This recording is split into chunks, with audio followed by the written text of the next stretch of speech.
What's the difference between I have been and I was? Between since and for? And what about annoying and annoyed? Let's clear up all this confusion in just a few minutes.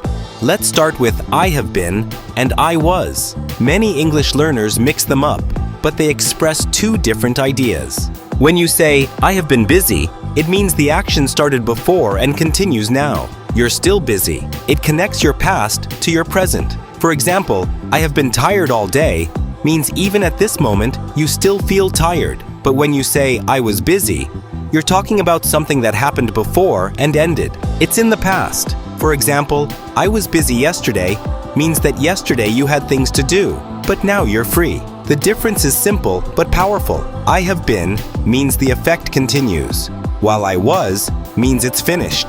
Listen carefully. I have been hungry since morning shows you're still hungry right now. I was hungry in the morning shows you already ate.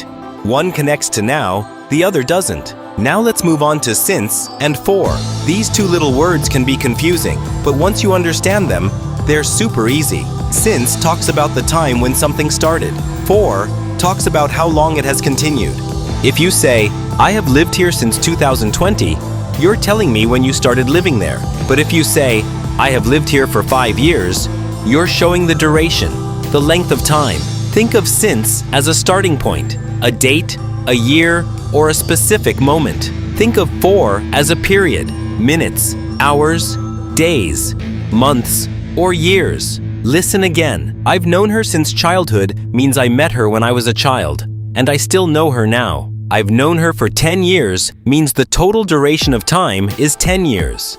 So the easy rule is, since when it began, for how long it lasted. But here's something people often forget. You always use since and for with perfect tenses, especially the present perfect. You say, I've been waiting for an hour, or I've been waiting since 5 o'clock. Both are correct, but not I waited since. That's wrong. Keep that in mind when you speak. Finally, let's talk about annoying and annoyed. They look similar, but they describe different feelings and situations. Annoying describes the thing that causes the feeling. Annoyed describes the person who feels it. For example, that noise is annoying. The noise is the thing that causes irritation. I am annoyed by the noise. I'm the one feeling irritated. Easy, right? The ing form shows the source of the emotion, and the ed form shows the receiver of that emotion. Here's another example. The movie was boring means the movie caused the feeling.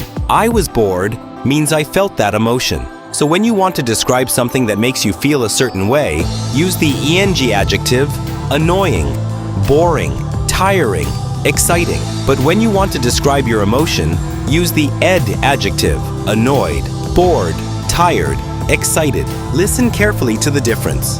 My job is tiring means the job makes me feel tired. I am tired means I feel the result of it. My friend is interesting means my friend makes me curious. I am interested means I feel curious. The same pattern works for almost all emotion-related adjectives. Let's review quickly. I have been means something started in the past and continues now, while I was means something happened in the past and ended. Since is for the starting time, for is for the duration, and annoying describes the thing that causes the feeling, while annoyed describes the person who feels it. Simple, right? If you can remember these small details, your English will sound much more natural and accurate.